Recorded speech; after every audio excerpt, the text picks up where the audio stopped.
Now, the Republicans will point out that if you're elected, that'll help the possibility that Nancy Pelosi will return as the House Speaker of the House. It'll enable Barack Obama to continue what they call a spending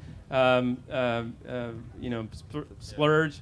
The country is worried about the deficit. We don't want to be Greece. We don't want to be Spain.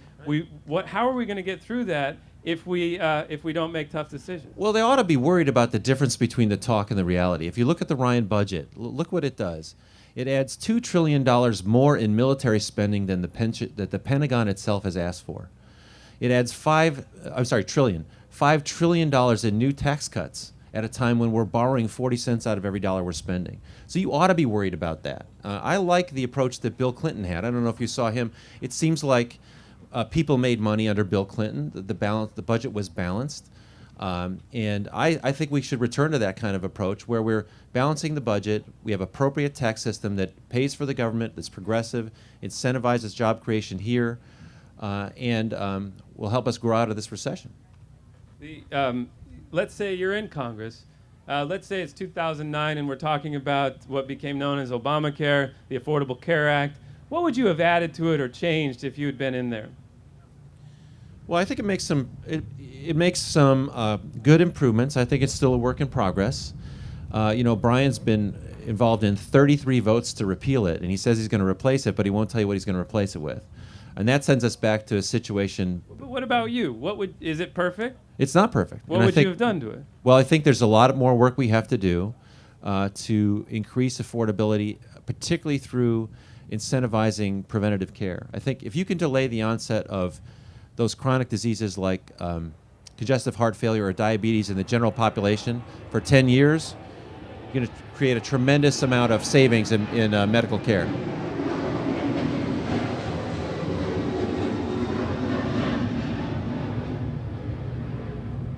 Is that it? Oh.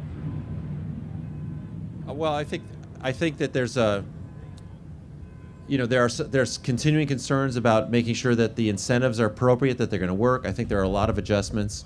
I look at it as a first step, and I think there's a long way to go. But I would not support repealing it for the sake of making a show. 33 votes. CBS said that took 2 weeks of Congress's time, cost us taxpayers $50 million. A lot of what Mr. Bilbray complains about Obamacare could be taken care of through amendments, which he's never offered. Well, the most prominent complaint about the Affordable Care Act is the requirement that every individual in the country have health insurance. And if you can't afford it, you get subsidies. Is that something that you would protect if it were challenged? I think it's good for people to have health insurance. It's So the alternative requirement with a penalty attached. It's the alternative that Congress has provided to emergency room medicine, and so there are many ways to do it. That happens to be the one that was settled on in a long negotiation. I think ideally you might have other ways to do it, but let's work with that and try to make it work. You mentioned sequestration. Just a sec. Oh, look at it. This is looking great. Welcome to Politifest. Woo! You mentioned sequestration. One of the frustrating things I see on the right often is yes, we want to cut the federal deficit, but defense is often off the table. It's not even discussed. In fact, there's promises to increase defense spending. Now, obviously, this is a defense. I'm here because the Navy brought us here. What is San Diego's take, in particular your take, on defense spending? The federal government's a gigantic insurance company with an army. If you don't touch the insurance company, what are you going to do to the army? I have to think about that. I don't think the founding fathers described it that way, but yeah, well, that's part of the problem. Look, I think San Diego's going to do fine. We're winding down 2 wars, which is an appropriate thing. That's always followed by a reduction in military spending. And I think we should expect that's part of it. I also suggest that there's no part of the government, including the military, that can't be more efficient. So nothing's going to be immune from cuts. San Diego should do fine, though, because for a couple reasons. One is we're a center of technology here.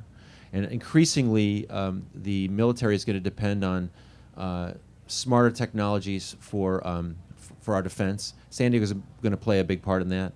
The other thing is that the Navy's turning its attention to the Pacific. And if we're looking at the Pacific, San Diego is going to be home to a lot of those facilities and a lot of that personnel, and we'll be a player.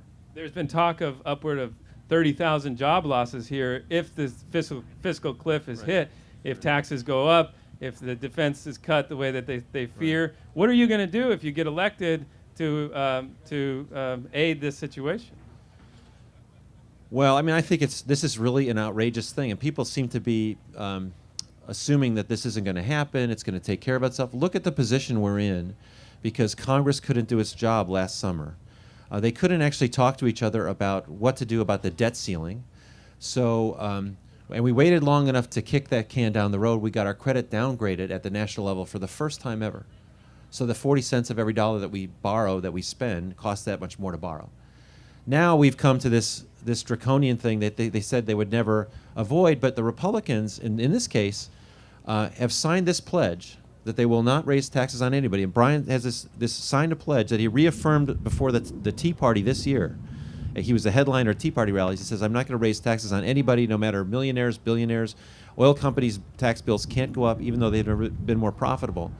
Also, that's where we face this kind of fiscal cliff that's going to send us back into recession. The amount that it would take out of the economy is about 5% of the GDP at a time when we're struggling to get growth over 1%.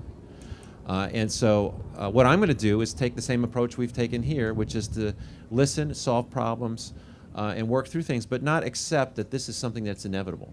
You know, people say, oh, that's how it is in Congress. But how's it going to change? How is it going to change if the person that you send to Congress says, well, that's just the way it works? You have to do better. You have to say that's unacceptable. And that's what I say, and that's why I'm running, and that's why I think you ought to hold accountable. We have one chance to elect a representative in the 52nd District. You have to ask yourself, is that person doing things to make a difference in Congress? I'd suggest we can do better. Well, let me ask you, though. You've invested of your own wealth well more than $1 million. I'm not sure how much it is. What job is worth $1 million investment, and why? So, I often, when I speak to groups, I tell them that about how I grew up. My dad is a minister he's retired now. He's a minister in Detroit suburbs. Hold on a second.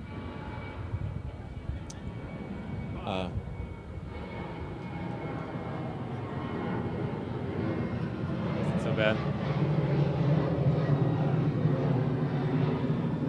My dad was a minister in the suburbs of Detroit when I was growing up. He fought for housing desegregation at a time when, if you were Jewish or African American in many suburbs of Detroit, you couldn't buy a house, which sounds amazing now, but was the case back then.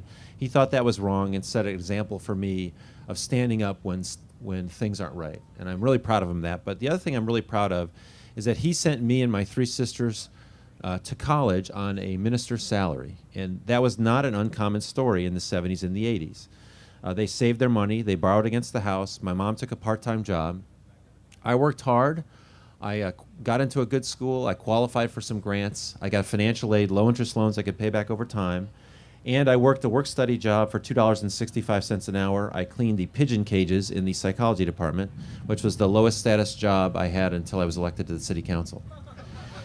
But the point is that America made an investment in me, and I owe America for giving me a chance to get an education and to get a profession and to make a life.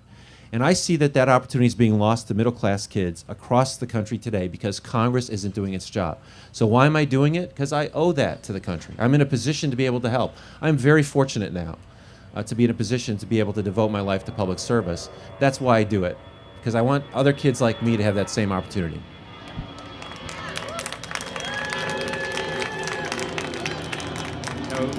I got a flyover for that one. Now, we need to wrap this up. Tell me one good thing about Brian Bilbray, honestly. And not just he's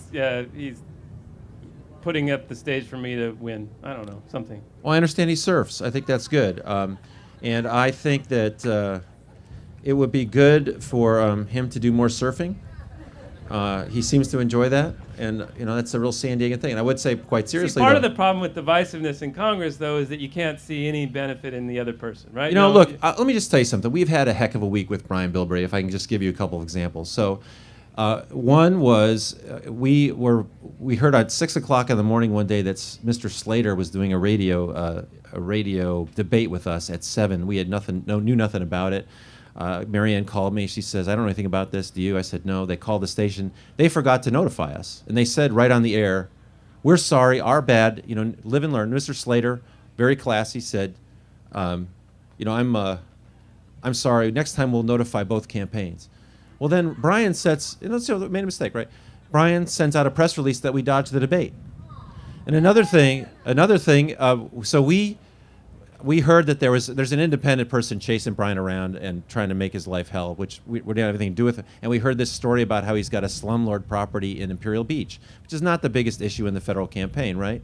But they embarrassed him and they put him on the Channel 5. So Bilberry issues a thing that we did it, and no one calls him on it. So I'm having a frustrating week with Brian. He'll take doctor an email and send it. Yeah, I mean, that's another thing. I get the UT saying I'm doctoring emails. We got to wrap up. I'm sorry.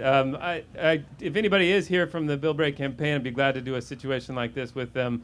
Hey, Brian, this is John. John's the tracker for him. We always like seeing you out. Hey, John. You need a hat. You need some sunscreen. We gotta. Thank you to Scott Peters for joining us today. Thank you.